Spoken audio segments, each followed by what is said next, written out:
बड़ी खबर मिल रही है। नशीले कफ सिरप की तस्करी से जुड़ा ये मामला है। ईडी ने मामले में मनी लॉन्ड्रिंग का केस भी दर्ज कर लिया है और वाराणसी में शुभम जायसवाल के घर पर ईडी ने चिपकाया है नोटिस। पैन कार्ड, आधार कार्ड, बैंक खातों की डिटेल, कंपनियों की डिटेल मांगी गई है। ये बड़ी और अहम जानकारी इस वक्त की आपको बता रखे हैं। नशीले कफ सिरप का मामला है। ईडी ने मनी लॉन्ड्रिंग का केस दर्ज कर लिया है।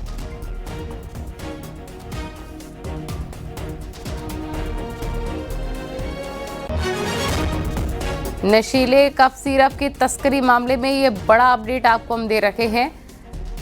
ईडी ने मामले में मनी लॉन्ड्रिंग का केस दर्ज किया है। वाराणसी में शुभम जायसवाल के घर पर ईडी ने नोटिस चिपका दिया है, जिसमें बता दें आपको पैन कार्ड, आधार कार्ड, बैंक खातों की डिटेल, कंपनियों की डिटेल भी मांगी गई है। तो ये पूरा रैकेट चल रहा था। इस पूरे मामले में ये जानकारी मिल रही है।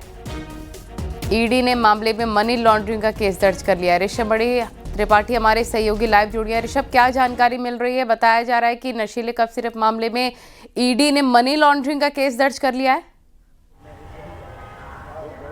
जी बिल्कुल, कफ सिरप तस्करी कांड में न्यूज़ 18 बड़ी खबर ब्रेक कर रहा है। मुख्य आरोपी, जो फरार आरोपी है शुभम जायसवाल, जो इस वक्त दुबई में बैठा हुआ है, 5 नवंबर को दुबई भाग चुका है वो, उसके खिलाफ ईडी ने मनी लॉन्ड्रिंग के तहत मामला दर्ज कर लिया है। 2 दिसंबर की तारीख में नोटिस जारी हुआ है ईडी लखनऊ के एडिशनल डायरेक्टर प्रवीण कुमार की ओर से। 3 दिसंबर यानी आज वाराणसी में शुभम जायसवाल के घर पर यह नोटिस चिपका दिया गया है और इस नोटिस में साफ साफ उसको समन करके 8 दिसंबर को ईडी लखनऊ ऑफिस में तलब किया गया है। उसमें लिखा भी हुआ है कि एक पैन कार्ड, आधार कार्ड, पासपोर्ट साइज उसकी फ़ोटोग्राफ, जो संपत्तियों की जो डिटेल है उसके पास जो भी चल अचल संपत्तियां हैं 2015-16 से लेके अब तक के जो उसका इनकम टैक्स रिटर्न है और जिन कंपनीज़ में वो प्रोप्राइटर है, डायरेक्टर है, पार्टनर है, इन सारी डिटेल्स के साथ शुभम जायसवाल को 8 दिसंबर को ईडी लखनऊ के दफ्तर में तलब किया गया है। अब ये मामला और बड़ा हो गया है चूँकि अभी तक यूपी पुलिस, एसटीएफ और यूपी की जो एफएसडी है, food safety and drug administration department है, वो जांच में लगे थे। लेकिन अब इस पूरे सिंडिकेट में सेंट्रल एजेंसीज का दखल हो गया है। नेटवर्क 18 पहले भी अपने दर्शकों को बता रहा था कि ईडी लगातार अब तक इस मामले में हुई एफआईआर और जितनी भी जांच और कार्रवाई चली है उसकी डिटेल इकट्ठी की है, उसका गहन अध्ययन किया गया और उस अध्ययन के बाद ये बात साफ फिगर करोड़ों में पहुंचती है, तभी मनी लॉन्ड्रिंग का मामला दर्ज होता है और ईडी की एंट्री होती है और अब ईडी की एंट्री हो गई है। अब देखना यही होगा, बिल्कुल महत्वपूर्ण होगा देखना। आप इस बड़ी खबर पर लगातार नजर बनाए रखें। ऋषभ, बहुत शुक्रिया आपका।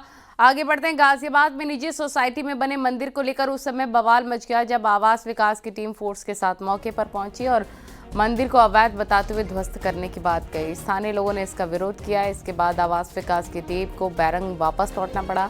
आवास विकास की टीम इससे पहले भी कई बार मंदिर को ध्वस्त करने पहुंची थी, लेकिन लोगों के गुस्से के बाद उसे हर बार बैरंग लौटना पड़ा।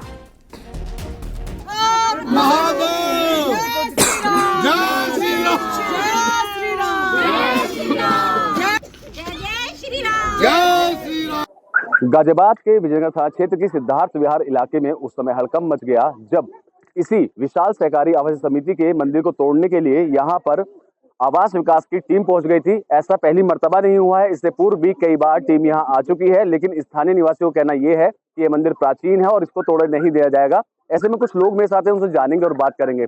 बाबूजी, आपसे जानना चाहूंगा, कब से ये मंदिर बना हुआ है? ये मंदिर हमारे आने से पहले यहाँ शिव जी की पिंडी थी और उस पर पूजा अर्चना होती थी।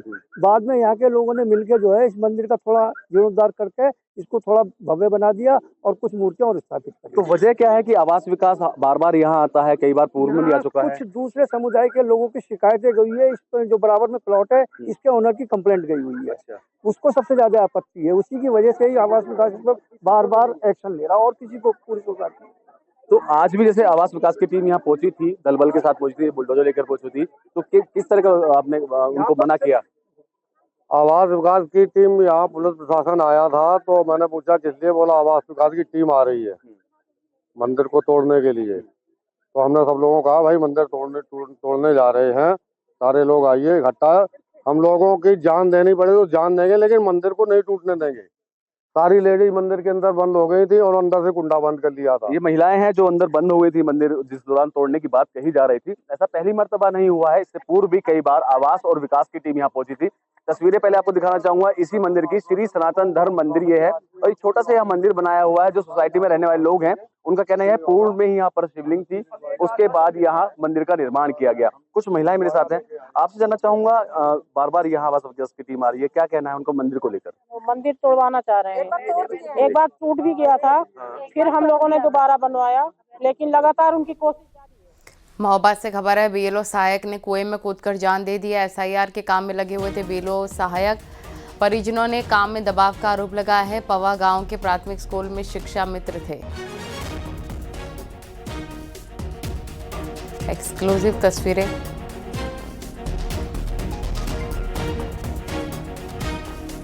परिजनों ने काम में दबाव का आरोप लगाया।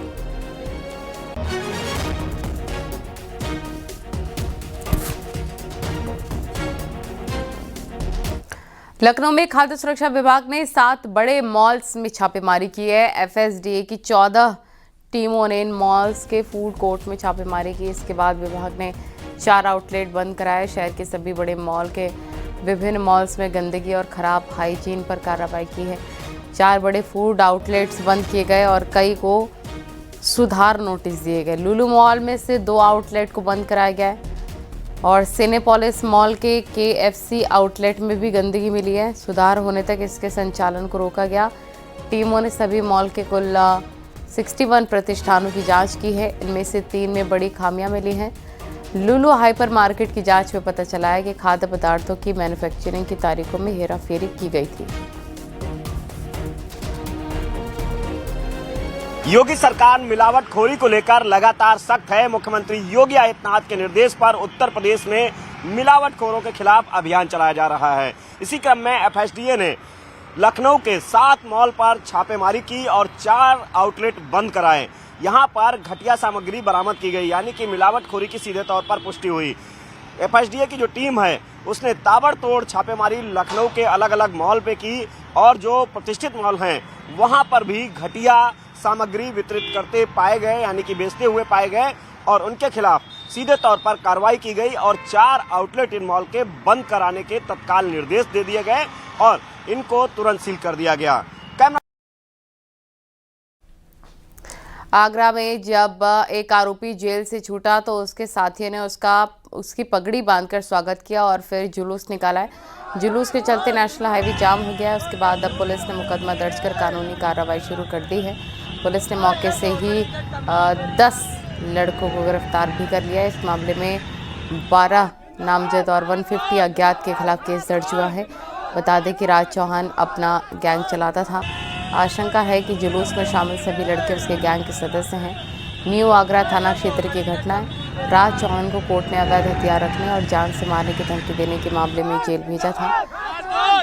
1 साल बाद उसकी जमानत हुई। जमानत के बाद उसके साथियों से लेने जेल पहुंचे। जेल से निकलने के बाद उन लोगों ने उसकी पगड़ी पहनाई, स्वागत किया, फिर जुलूस निकाला गया। इससे नेशनल हाईवे पर भीषण जाम लग गया है।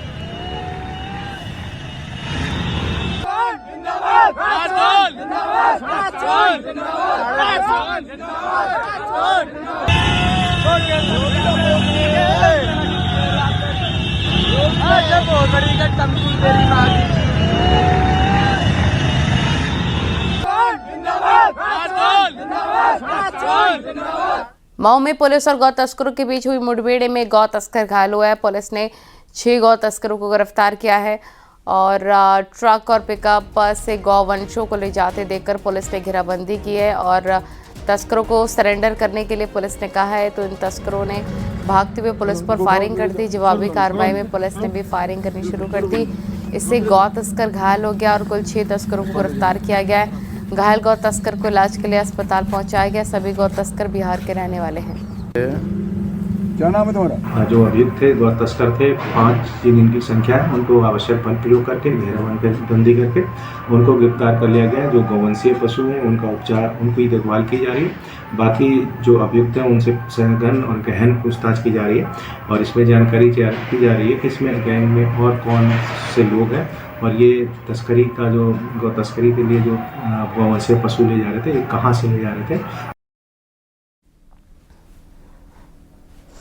मऊ में अखिलेश यादव के कार्यक्रम में नेताओं की पिटाई का वीडियो सामने आया है। अखिलेश यादव के सामने सुरक्षा में लगे हुए थे लोग और अधिकारियों ने भीड़ में धक्का मुक्की करके लोगों को पीटा है। कल अखिलेश यादव घोसी के विधायक सुधाकर सिंह को श्रद्धांजलि देने पहुंचे थे।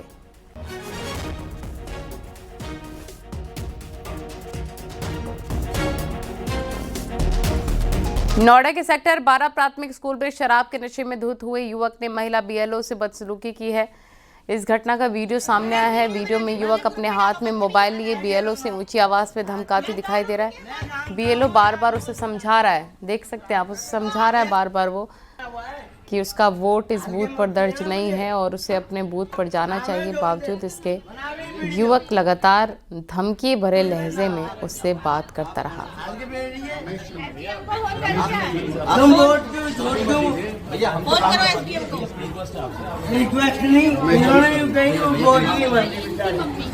ये तुम्हारा हक नहीं है। अरे वीडियो बना के ग्रुप में डाल, वीडियो बना के